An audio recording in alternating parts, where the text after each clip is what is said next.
Hello good morning friends, welcome back to my channel my creations में मैं रता आप लोगों का ढेर सारा स्वागत करती हूँ। तो फ्रेंड्स, आज की वीडियो स्टार्ट करते हैं और बात करेंगे वीडियो में हम कि घर का माहौल बहुत ज़्यादा ख़राब है। बहुत जहरीले लोग हैं, ताने हैं, बदतमीजी है। तो ऐसे में हम कैसे सरवाइव करें? तो आज कुछ उपाय ऐसे जानते हैं इस वीडियो में कि घर का माहौल जब इतना ख़राब हो, इतना टॉक्सिक हो, तो ऐसे घर के माहौल में जिए तो फिर जिए कैसे, या फिर सरवाइव कैसे करें, या फिर ऐसे लोगों के साथ डील कैसे करें। स्टेप बाय स्टेप समझने की कोशिश करते हैं और जानते हैं पहला उपाय। तो पहला उपाय ये है कि सबसे पहले ना, लोग आपको हमेशा ताने देंगे, आपकी तरक्की में रुकावटें पैदा करेंगे, आपको ऐसा कुछ बोलेंगे जिससे आप अपने गोल्स से हमेशा 10 कदम पीछे ही रहें। आपको बार बार ताने देते रहेंगे, बार बार नीचा दिखाते रहेंगे। तो ऐसी सिचुएशन में करना क्या है? क्या लड़ना चाहिए आपको उनसे? अपना टाइम वेस्ट करना है, अपनी एनर्जी वेस्ट करनी है, अपने जो कीमती एफर्ट्स हैं ऐसे लोगों के ऊपर लगाना है आपको? जी नहीं फ्रेंड्स, ऐसे लोग यही तो चाहते हैं कि आप उनके तानों को सुनते रहें, उनकी बदतमीज़ियों को बर्दाश्त करते रहें। और जब जब वो आपको कुछ सुनाएं, आप उल्टा जवाब देते रहो, या आप अपने टाइम, एफर्ट्स, एनर्जी सब उनके ऊपर वेस्ट करते रहो। घर का माहौल हमेशा ऐसा ही टॉक्सिक बना रहेगा। तो जी नहीं, बिल्कुल आपको ऐसा नहीं करना है।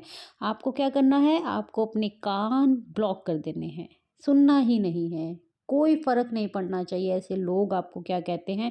10 दिन ऐसे ही चीज़ों को फ़ॉलो करोगे ना, आप खुद देखेंगे कि ऐसे लोगों की बातों का असर नहीं होता ना सामने वाले पे। तो ऐसे लोग 1 दिन बोलते हैं, 2 दिन बोलते हैं, तीसरे दिन अपने आप शांत हो जाते हैं। उनको लगता है इस इंसान पे तो कोई असर ही नहीं हो रहा है। आपको लगता है ये बहुत मुश्किल है, लेकिन बहुत ईज़ी है। करके देखो एक बार। अपने कानों में रुई डाल लो, कॉटन की 2 बड़ी-बड़ी बॉल्स बना लो, और जब कोई आपको बोलना स्टार्ट करे ना, तभी अपने कानों में डाल लो, या फिर अपने कमरे में चले जाओ, अपने ऐसे कंफर्ट ज़ोन में चले जाओ जहाँ आपको बैठना रहना अच्छा लगता है, या फिर ऐसे माहौल से बाहर निकल जाओ, घर से बाहर चले जाओ, टहलने के लिए निकल जाओ।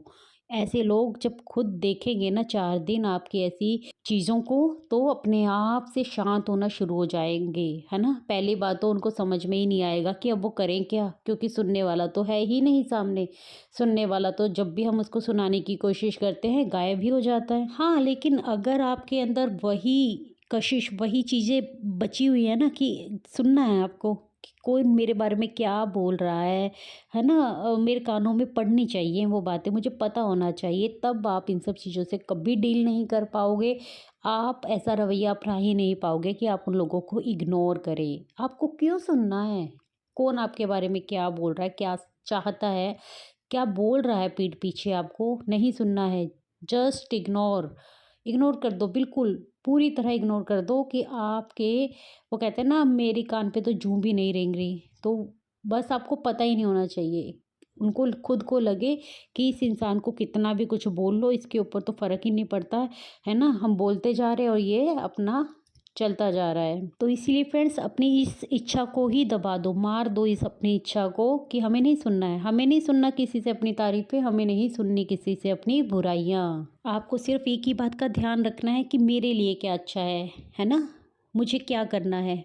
मुझे कैसे अपनी स्किल्स को डेवलप करना है? मुझे कैसे अपने लिए जॉब ढूँढनी है? मुझे कैसे अपने लिए एक बिज़नेस तैयार करना है? मुझे कैसे अपने लिए कुछ बेहतर जीवन को तैयार करना है? हमारा दूसरा पॉइंट है कि अपने जीवन में मस्त होना बहुत ज़रूरी है। अपनी दिनचर्या में मस्त रहो, है ना? सुबह से लेके रात तक पता नहीं कितने ही काम होते हैं।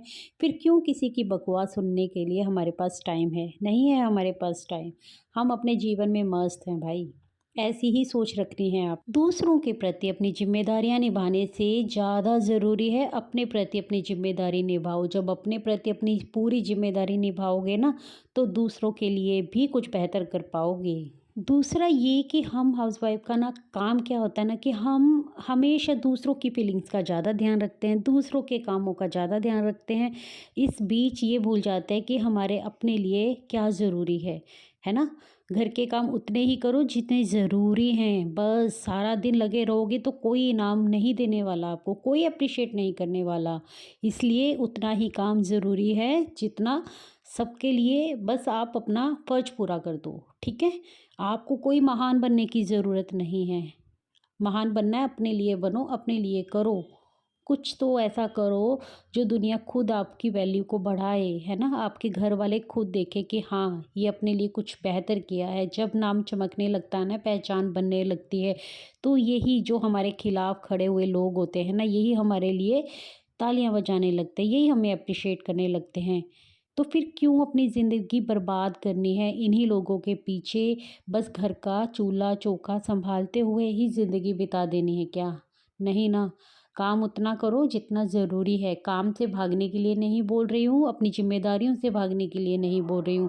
लेकिन हर वक़्त अपने एफ़र्ट्स इन्हीं सब चीज़ों पे लगाते रहना और अपने आप को बिल्कुल भूल जाना कि मैं भी कुछ हूँ, ये सही नहीं है। तीसरा ये कि अपने लिए स्टैंड लेना सीखो यार। जब आप अपने लिए खुद स्टैंड लेना सीख जाते हो, अपने लिए कुछ नियम बना लेते हो, यानी कि घर का काम ख़त्म किया, आपने अपना कोई स्किल का काम करना है, तो एक दिन किसी को बुरा लगेगा, 2 दिन किसी को बुरा लगेगा, तीसरे दिन अपने आप समझ में आ जाएगा कि इस इंसान ने ये काम इस टाइम पे करना है तो करना ही है। फिर धीरे-धीरे वो खुद आपको डिस्टर्ब करना बंद कर देंगे। ये टाइम इसके जिम जाने का है तो ये है, उनको अपने आप समझ में आ जाएगा। ये टाइम इसके वॉक करने का है, पार्क में जाने का है तो है भाई, ये टाइम इसकी पढ़ाई-लिखाई का है तो है ये टाइम इसकी पढ़ाई-लिखाई का। ये टाइम इसके टीवी देखने का है, चिल मारने का है तो है ये इसका टाइम। इस तरीके से लोगों को समझने दो कि आप भी अपनी ज़िंदगी में मस्त हो या आप भी अपने लिए कुछ टाइम निकालना चाहते हो, है ना? जब आप अपने लिए स्टैंड लेना सीखते हो, तो धीरे-धीरे बाकियों को समझ में आने लगता है, जो आपका अपना होगा, जो आपके हित में होगा, वो इंसान इस चीज़ को समझेगा और जो नहीं समझ रहा है, आप खुद इस बात को समझ लीजिए कि वो आपका हितकारी तो बिल्कुल भी नहीं है। 4th पॉइंट ये है कि एक कोना तो एटलीस्ट यार, घर चाहे आपका कितना भी बड़ा हो या फिर मीडियम हो या फिर छोटा भी घर क्यों ना हो, एक तो कोना हमारा हर किसी का अपना एक फ़ेवरेट होता ही है, जो हाँ बैठकर हमें चिल मारने का मन करता है, यहाँ जहाँ बैठकर हमें अकेले अपने आप से जुड़ने का मन करता है, जैसे भी आपका मन करे, है ना? लेकिन एक कोना अपने लिए तैयार ज़रूर करो अपने घर में। उस कोने में बैठकर चाहे आप प्रभु का नाम जप करो या फिर अपने स्किल का कोई काम करो, पढ़ाई-लिखाई करो या फिर म्यूज़िक सुनो, कुछ भी करो, जो आपको अच्छा लगता है वो करो। लेकिन चाहे वो आपके काम का ही कोना क्यों ना हो, लेकिन होना चाहिए एक कोना ऐसा जो आपके दिल को सुकून देता हो, है ना? जब घर के टॉक्सिक माहौल से, लोगों की चिलचिलाहट से बाहर भी नहीं जा सकते हो, लेकिन घर में ही एक सुकून ढूँढना हो, तो अपने उस कोने को याद करो, वहीं आकर बैठ जाओ। आप खुद जब वो अपनी एक जगह, अपना एक प्लेस बना लोगे ना, आपको खुद समझ में आएगा कि आपने कितना अच्छा काम किया है। आप उस कोने को अपने तरीके से सजा सकते हैं, सँवार सकते हैं, वहाँ पर एक टेबल कुर्सी रख सकते हैं, है ना? या एक मैट बिछा सकते हैं, वहाँ पर अपने पसंद का म्यूज़िक सुनने के लिए कुछ अरेंजमेंट कर सकते हैं, पौधों को रख सकते हैं, पौधों के साथ जुड़ना अच्छा लगता है तो पौधे रखिए, कोई पोस्टर लगा लीजिए, कोई मोटिवेशनल पोस्टर लगा लीजिए, अपने भगवान की जिनको भी आप मानते हो उनकी मूर्ति रख लीजिए। किसी भी तरीके से जो आपको अच्छा लगता है वो आप कीजिए। बस हाँ, एक कोना अपने लिए ज़रूर से बनाइए अपने घर में। फ्रेंड्स, हमारा 5th पॉइंट ये है कि आपका इरादा नहीं खोना चाहिए। ऐसे टॉक्सिक माहौल में भी आपको किसी के साथ दुर्व्यवहार नहीं करना है ना? आपको सिर्फ़ अपनी लाइफ़ को सॉल्व करना है, अपने लिए कुछ बेहतर करना है। आपके अपने लिए बेहतर करने का इम्पैक्ट ये नहीं होना चाहिए कि आप किसी दूसरे के बारे में बुरा सोचो या भला-बुरा बोलो उनको। आपको सिर्फ़ अपनी लाइफ़ को देखना है। कुछ लोग हम ऐसे ही होते हैं ना कि हम अपने माथे पर लिखवा कर आते हैं अच्छाई, तो हमें अपनी अच्छाई से नहीं भटकना है। हमने अच्छा करना है तो हमने अच्छा करना ही करना है, चाहे लोग हमारे साथ जैसा भी व्यवहार करें। लेकिन हाँ, ऐसे लोगों के साथ डील करना हमें ज़रूर से आना चाहिए, लेकिन अपनी अच्छाई को बिना खोए हुए ही हमें ये सब करना है। जो टॉक्सिक लोग, जो बुरे लोग आपके आसपास होते हैं ना, सिर्फ उनसे एक ही सीख लेने की ज़रूरत होती है कि हमें कभी ऐसा नहीं बनना है। हमें इस तरीके का इंसान बिल्कुल नहीं बनना है। हमारी अच्छाई हमारे लिए बेहतर है, हमारे लिए भली है, तो हमें अपनी अच्छाई को बिल्कुल नहीं खोना है। अगर आप भी कर्मों में विश्वास रखते हैं ना कि कर्मा होता है, कर्मा अपने आप वापिस आता है, तो आप कभी भी अपनी अच्छाई को नहीं छोड़ेंगे, है ना? ऐसे टॉक्सिक लोग, ऐसे बुरे लोग अगर बुरा कर्म कर रहे हैं, तो वो उनके कर्म है ना? लेकिन आपको अपनी अच्छाई नहीं खोनी है। मैंने कहीं एक शॉर्ट वीडियो में देखा था कि कि खुदा जब तुमसे पूछेगा मरने के बाद कि तुमने ऐसा व्यवहार क्यों किया, तो हम ये नहीं कह पाएंगे उसने हमारे साथ ऐसा व्यवहार किया था इसलिए हमने उसके साथ ऐसा व्यवहार किया। जी नहीं, तुमने ऐसा क्यों किया, तो वो हमसे ही प्रश्न करेगा, हमारा खुदा हमसे ही प्रश्न करेगा कि तुमने ऐसा क्यों किया। तो हमारे इस तुम का आंसर हमारे पास होना चाहिए। हम जो कर रहे हैं अपनी लाइफ में अपने लिए कर रहे हैं, अपनी ज़िंदगी को या अपने आने वाले जन्मों को बेहतर करने के लिए कर रहे हैं। हमें किसी दूसरे के देखा-देखी उसके साथ वैसा ही नहीं बनना होता है। जितनी जल्दी ये बात हमें समझ में आ जाए ना, उतना ही हमारे लिए बेहतर होता है। बस एक ही बात याद रखनी होती है कि हमें टिट फॉर टैट तो बिल्कुल नहीं करना है। हमारी जो पर्सनैलिटी है, उसी को हमें फ़ॉलो करना है, उसी को लेकर हमें चलना है। हमारे माथे पे अगर लिखा हुआ है अच्छापन, तो हमें अपनी अच्छाई के साथ ही जीना है। कि देखिए, जिस इंसान का मन साफ होता है ना, जिसको पता होता है कि मैं सही हूँ, मैं अच्छा हूँ, है ना, तो वो अपनी अच्छाई कभी नहीं खोता, क्योंकि सामने वाला फिर कैसा भी व्यवहार कर ले उसके ऊपर कोई असर नहीं होता। क्योंकि उसको पता होता है कि कोई भी काम ऐसा करने से जिससे मन में अंदर गिल्ट हमें आ रहा है ना, तो वो फिर काम कैसे सही हो सकता है ना? तो मुझे ऐसा लगता है कि हर इंसान को पता होना चाहिए कि कोई काम जब वो कर रहा है उसका उसके ऊपर, खुद के ऊपर पहले क्या प्रभाव पड़ रहा है? क्या उसको वो काम करने में अच्छा फ़ील हो रहा है? अच्छा लग रहा है? अगर आपको गिल्ट की भावना आ रही है ना, तो इसका मतलब आप वो काम सही नहीं कर रहे हैं। तो इंसान को खुद ही समझ में आ जाता है। फ्रेंड्स, हमारा अगला पॉइंट ये है कि हमें लोगों के व्यवहार से फ़र्क नहीं पड़ना चाहिए। लोग आपके बारे में क्या जजमेंट रख रहे हैं, आपको इससे फ़र्क नहीं पड़ना चाहिए। ये बात मैं उन लोगों के लिए बोल रही हूँ, कई बार क्या होता है ना कि जब हम अपने लिए स्टैंड लेने लगते हैं, अपने लिए कुछ सोचने लगते हैं, तो ऐसा तो है नहीं कि दूसरे लोगों को उससे कोई फ़र्क नहीं पड़ेगा, उनको फ़र्क पड़ेगा। वो हमारे ऊपर धब्बे लगाएँगे, ये तो मतलबी हो गई है ना? ये तो सिर्फ़ अपने बारे में सोचती है, इसको तो किसी की कुछ पड़ी ही नहीं है। हमारे अपने खुद के लोग ही होंगे, हमारे करीबी ही होंगे, जो हमें ऐसे-ऐसे तानों से नवाजेंगे। तो आपको क्या करना है? आपको ऐसे तानों का कोई फ़र्क नहीं पड़ना चाहिए। आपको सुनना ही नहीं है, क्योंकि लोग अड़चनें तो पैदा करेंगे ही करेंगे, क्योंकि आप अपने लिए कुछ बेहतर जो करने जा रहे हो। और ऐसा मैं क्यों कह रही हूँ? मैं इसलिए कह रही हूँ कि जो लोग आपको ये ताने देंगे, जो लोग बहुत ज़्यादा नेगेटिव हैं, जो कभी किसी का अच्छा सोच ही नहीं सकते, जिनको अच्छी बात कहते हैं ना, जिनके मुँह से निकलती ही नहीं है, ऐसे लोगों के साथ आपको कम से कम वक़्त बिताना है, इंटरेक्शन ही नहीं करनी है। आपको अपने काम से काम रखना है। आपको सुनना ही नहीं है कि वो आपके बारे में क्या विचार रखते हैं, क्या सोचते हैं आपके बारे में, या फिर आपको आपके मुँह पर भी बोल रहे हैं ना कि तू मतलबी है, तू सिर्फ़ अपने बारे में सोचती है।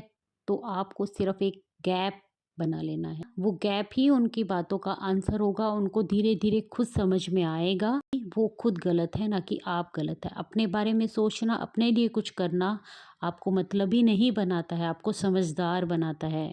इन चीज़ों से डील आप तब कर पाओगे जब आपको कोई फ़र्क नहीं पड़ता कि कोई आपके बारे में क्या सोचता है। अगर आप इमेज कॉन्शियस होगे ना, आपको फ़र्क पड़ता होगा कि कोई आपके बारे में सिर्फ़ अच्छा-अच्छा ही सोचे, है ना? ये ख़ासकर हम हाउसवाइफ़ की आदत बन जाती है। जब हम शादी करके आते हैं ना, तो हमें ऐसा लगता है हमें हर एक काम लोगों की पसंद का करें। हर एक काम ऐसा करें कि लोगों की सराहना मिले। क्यों सराहना चाहिए हमें? हमें सिर्फ़ अपने फ़र्ज़ पूरे करने चाहिए, अपने काम पूरे करने चाहिए। उसके बाद छोड़ देना चाहिए कि कौन हमें सराहना दे रहा है या फिर कौन हमें गिरा रहा है नीचे, है ना? तो हमें इन सब चीज़ों की परवाह नहीं करनी, इमेज कॉन्शियस नहीं होना है, सिर्फ़ अपने काम पूरे करने हैं, अपने फ़र्ज़ पूरे करने हैं। उसके बाद कोई अगर आपको एप्रिशिएट कर रहा है ना, तो आप भी उसको खुशी-खुशी अपनाइए, है ना? लेकिन अगर कोई आपको एप्रिशिएट नहीं कर रहा है, एप्रिशिएट कोई जल्दी से कोई किसी को करता भी नहीं है ना? क्योंकि ये बहुत मुश्किल काम है, दूसरों के कामों की सराहना करना, दूसरों को खुशी देना। लोग कहाँ करते हैं आज के टाइम पे। फ्रेंड्स, हमारा 7 पॉइंट है कि लोगों से रंजिशें नहीं पालनी आपको, है ना। आपको अपने अंदर कोई गिल्ट नहीं रखना, किसी के लिए कोई भी बात नहीं रखनी है।